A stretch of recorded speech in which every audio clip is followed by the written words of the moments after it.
Hello बच्चों, कैसे हैं आप सभी। गुड इवनिंग सभी को।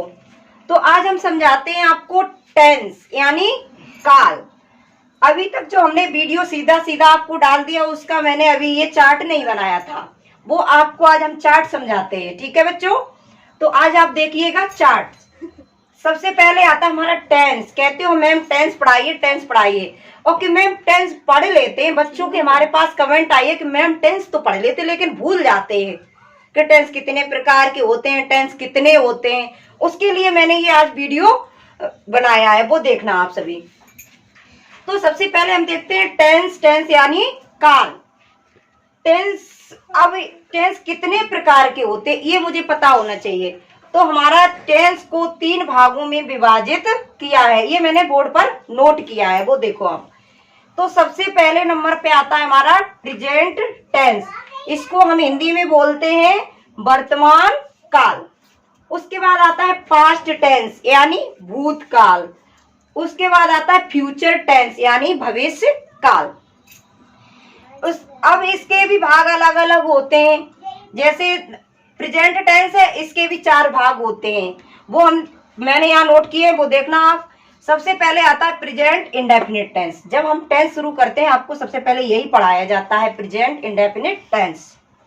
उसके बाद हमारा आता है प्रेजेंट कंटीन्यूअस टेंस, फिर आता है प्रेजेंट परफेक्ट टेंस, उसके बाद आता है प्रेजेंट परफेक्ट कंटीन्यूअस टेंस। अब इसके भी भाग अलग हैं पास्ट के। Past indefinite tense, past continuous tense, past perfect tense, past perfect continuous tense. अब देखते हैं हम फ्यूचर को। इसको हम अलग अलग भागों में विभाजित हमने कर दिया। उसके बाद क्या होता है, इन्हें अलग अलग तरीके से बस यही बनाए जाते हैं। अब इसमें आया हमारा फ्यूचर। फ्यूचर यानी भविष्य काल। अब इसमें मैंने हिंदी भी नोट की है जिससे आपको अच्छे से समझ में आ जाए।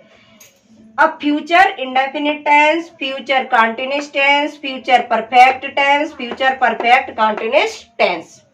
तो बच्चों समझ में आया ये? बच्चों समझ में आया आपके? Yes ma'am. तो बच्चों समझ लिया कि नहीं समझा? हाँ हाँ, कुछ का जवाब हमें मिल रहा है कि मैम समझ लिया है पर कम समझ में आया।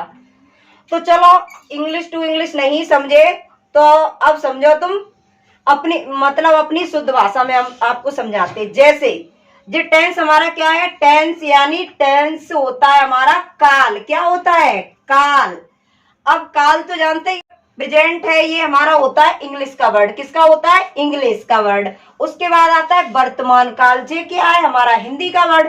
तो तुम तो भाई गांव के रहने वाले, तो तुम्हें हिंदी के वर्ड ज्यादा समझ में आते हैं और इंग्लिश के वर्ड थोड़े कम समझ में आते हैं।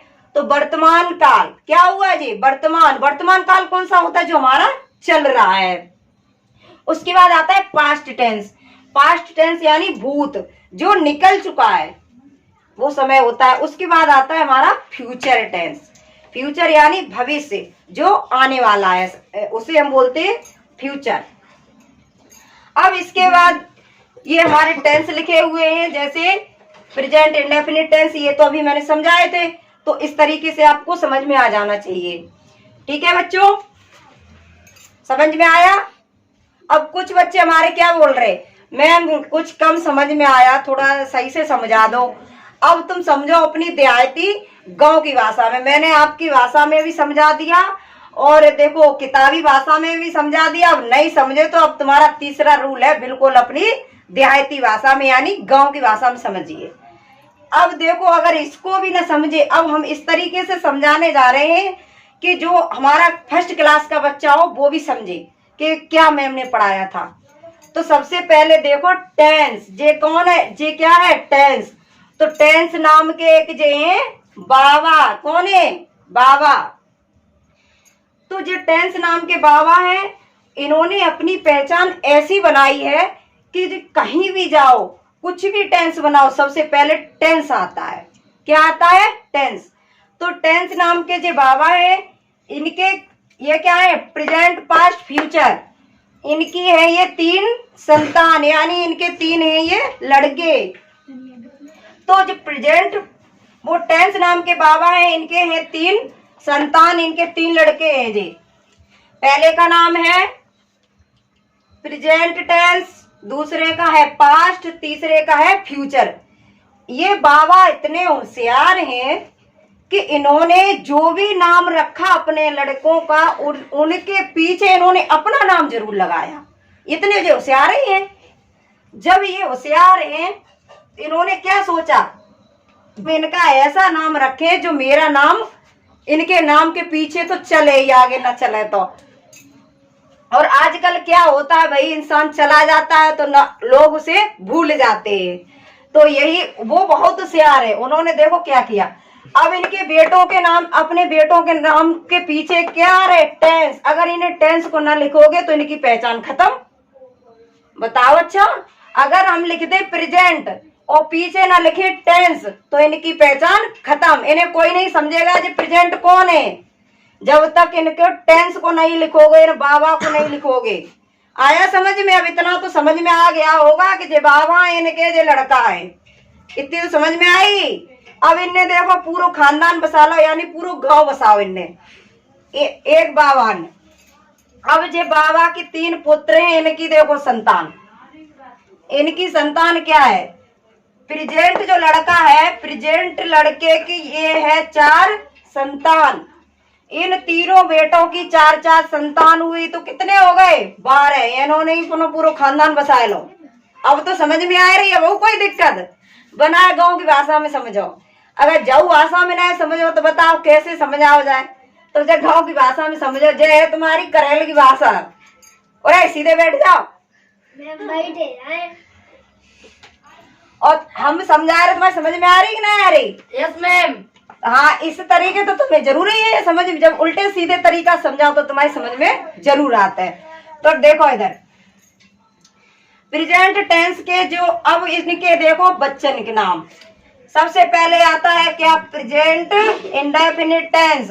आएगा जी बाबा पीछे, इनने अपने नाती पंती उन संती न छोड़े, सबके पीछे जो टेंस लगे हुए हैं। जे बाबा बड़े होशियार है, इनने कही जब तक तुम्हें याद रहे तब तक मेरा नाम चले। नाती पंती संती सब इन्हें याद रखे हैं। देखो तो देखो, अब तुमने प्रेजेंट इंडेफिनिट को समझ लिया। उसके बाद आता है प्रेजेंट कंटीन्यूअस टेंस और प्रेजेंट परफेक्ट टेंस। तो इनके जे क्या है, सब बच्चे जो भाई प्रेजेंट है, इनके लड़के जे हैं प्रेजेंट टेंस, और इनके लड़के कितने हैं, जे 4। अब इन्होंने भी अपना बच्चों के जब नाम रखे इंडेफिनिट कंटीन्यूअस परफेक्ट कंटीन्यूअस, तो इन्होंने भी क्या किया भाई, बेटा तुझे टेंस काल नहीं टेंस के ही है। जब बाप ने अपने लड़कन के पीछे नाम रखो तो इन्हें सोची हम अपने लड़कन के आगे नाम रखे।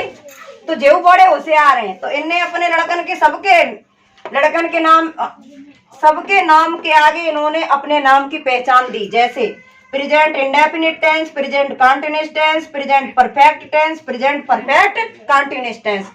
तो इनने सोची जब हमारे बड़े भैया ने ऐसा करो तो छोटे भैया तो अपने आप करिए, और जब बीच वाले ने करो तो सोच रहा छोटा वालों के हम भैया अपने ऐसा ही करें, मेरे आगे नाम चले। तो इस तरीके से इन्होंने अपने बच्चों के नाम रखे। देखो अगर टेंस को हम किसी में से हटा देते हैं तो वो हमारा टेंस बनेगा ही नहीं।